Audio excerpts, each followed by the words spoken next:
hello for the first time or welcome back, whichever one applies to you. That's the intro that I want you to use for this video. So we are back with Absolute Batman, but that's because I want to talk about the origin of Absolute Joker. So Absolute Batman number 15 just came out, and this features the origin for Absolute Joker, which is, I promise, way weirder and nightmarish than you can even imagine. So this starts off with Alfred telling Bruce, "It's time, kid. I've put this off as long as I could, but I need to tell you about him."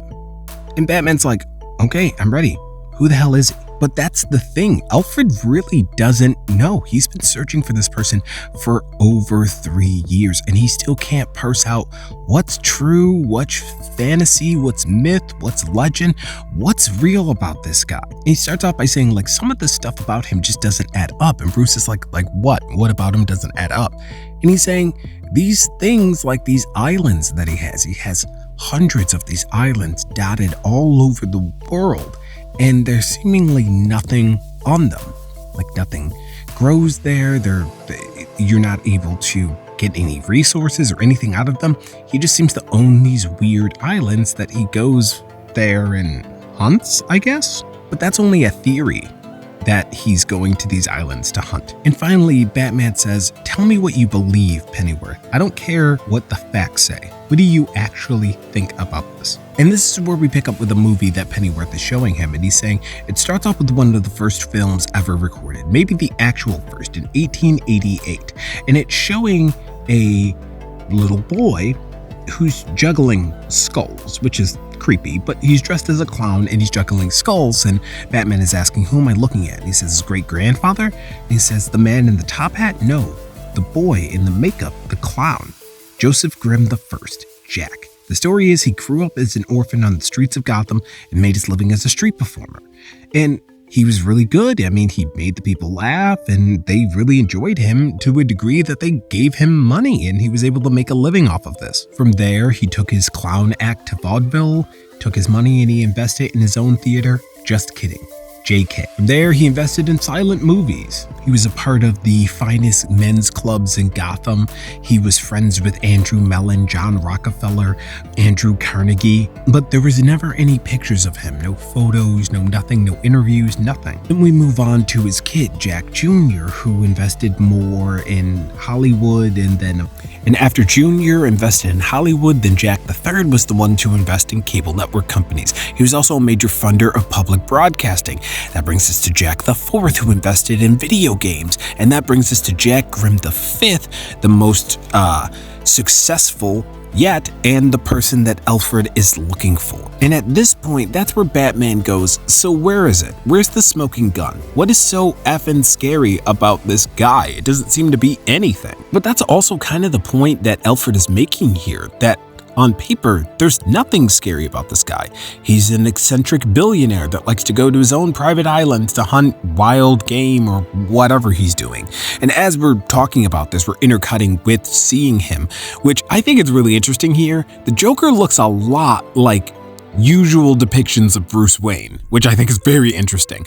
But he comes to this island and he's got all of his gear on and he's hunting this wildcat here, and it's pretty spot on. Like, this is what he does. He's a weirdo and flies his own planes to his own islands to hunt his own creatures, I guess. But this is where things start to take a turn because Bruce is like, "Get to the point, Alfred." And I understand why he's getting so frustrated with him, because at this point, Alfred Pennyworth is trying to tell him something, but he's definitely beating around the bush. So he's saying, "Get to the point. What is this?" And he goes, "Okay, one more time, we're going to go back to that alley. So let's start off again with that boy." In the 1880s, they had only just introduced nitrous oxide to dentistry, laughing gas, and Jack would sneak in, leak the gas into the alley, and make them laugh, sure, but also make them suggestible, as nitrous does, so they'd give him all their money. The act was a trick, a sleight of hand. Now we see a little bit of a darker depiction of that child, and makes it even creepier that he's juggling with skulls. And that's when we start to go through everything and we realize that Jack Sr. funded both sides of everything. He funded both sides of wars. He funded right-leaning news networks, left-leaning news networks. They funded AIDS. They funded the warlords who stole it. They funded peace and they funded war. They funded crimes and the prisons. They funded Arkham. And that's when Alfred says they might be the most powerful crime family in history. And Batman's like, but why? When is however much enough? And he says, I like to go back to the motto, live life like a clown. A clown plays the fool while making a fool of everyone else. He's a mastermind, a schemer. And to him, all the gold in the world wouldn't be enough. Nothing is ever enough. So that's when we cut back over to this island where apparently the Joker has landed, and there seems to be this hut kind of built up somewhere, and it looks like there's maybe a person, a human being living there. So he says, hello, is anybody home? And Alfred's saying here, that's the report that I sent to MI6. And Batman's like, but tell me, what do you actually believe? I don't care what's in your report. What do you actually think? In the background, we are seeing a person that looks like they've been trapped on this island. Their big, huge beard grown out. They're emaciated. And they're saying, hello, is somebody there? Oh, thank God. Mister, I've been trapped here on this island alone for nearly 30 years. I don't know how I got here. My name is Hut. But then he recognizes Joker. You, but how? And Joker just says, run.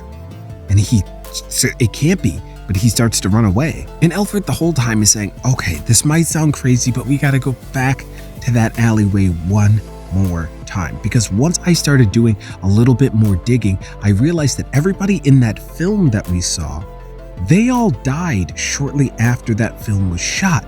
They were filled with some sort of neurotoxin that was able to be absorbed through the skin, like when they shook the hand of a small boy. And this keeps intercutting with the island scene where Joker's taking off his clothes and saying, ready or not, here I come. And Alfred is saying a lot of these people who encountered the Grims over the years have come to bad, mysterious ends. Some of them are jumping off of bridges, jumping off of boats, vanishing. Business rivals, politicians, reporters. Back in the 90s, an associate of mine from the FBI, Harvey Harris, began an investigation and died in a boat accident. Now, if you remember, that guy that's on the island right now started to say his name was Ha, and then he cut himself off. So I bet this is the same guy. And what Alfred is saying here is there's a darker project. Like, they funded everything. All of the deadliest inventions of the last 100 years they funded, from the A-bomb to bioweapons, viruses, and there's records of them being the ones that are laughing at every single test. And that's the only time that they laugh. Batman is still incredibly frustrated, saying, get to the point, just say it. What are you saying? Keep going around. What do you believe? And then that's when Alfred breaks it to him. I believe he uses the children, Bruce. At first he used the ones from the orphanage, and now he uses something else. And Alfred is saying here, he's found some way, I don't know, using their cells, using the research done at his ARCs, because Arkham is not the only one, but his ARCs to do some terrible elixir. It's something, and it's this wild machine that looks like it's all these tubes hooked up to all these babies and then plugged into him. But as this is happening, we're seeing this kind of flashback, or this idea that Alfred has. We're also watching in real time him transform into this beast, this thing. And as he turns into this thing, he starts to giggle a little bit. It starts off with a and Alfred continues on here as we're getting this shot of Joker's true form. He says, I believe that there is no Grimm family, all right? I believe there's no Jack 1, 2, 3, 4, 5. There's only been one Jack Grimm, him. And I think Scott Snyder is playing around with this idea that the Joker is a force of nature. Like, he is this kind of immortal. He will always come back. He will always be just evil incarnate. And I love this idea that he's been surviving all this time with this horrible technology because he's just pure evil. And the next page is when we get the full reveal of the Joker, and he is in his full laugh, and it is horrifying as he just rips this man into pieces. And that's when it cuts back to Batman. He says, I've heard enough. I have to go check on Waylon. And, Alfred is feeling bad. Did I really need to tell him all that? Was that for him or was that for me?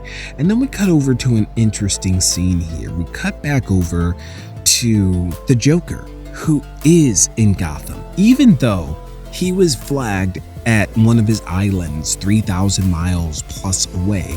He's not actually there. He's in Gotham watching Batman, saying, well, hello there. And then he gets back into his big sports car and he drives off to a suspiciously familiar looking manor.